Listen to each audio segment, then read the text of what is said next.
অনুষ্ঠান বাড়ির দুপুরবেলা মাছের মাথা দিয়ে যে কাটা চচ্চড়িটা হয় সেটা খেতে আমার জাস্ট অসাধারণ লাগে। মাছের মাথার সাথে থাকে পুঁই শাক আর থাকে বেশ কিছু সবজি। আমি আজ আলু, বেগুন, কুমড়ো নিয়েছি। এখানে ঝিঙে, মিষ্টি আলু অ্যাড করা যেতে পারে।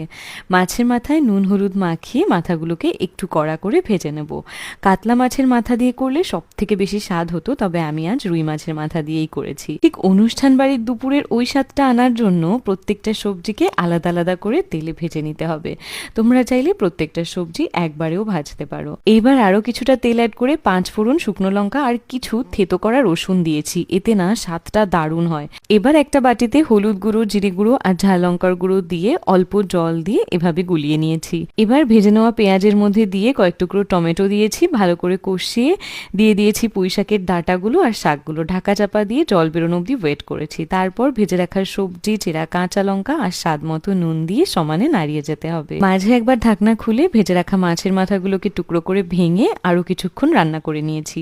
আর একদম শেষে স্বাদ মতো চিনি আর গরম মশলা গুঁড়ো দিলেই রেডি আমাদের অনুষ্ঠান বাড়ির মতন কাটা চচ্চড়ি বা মাছের মাথা দিয়ে পুঁই শাক।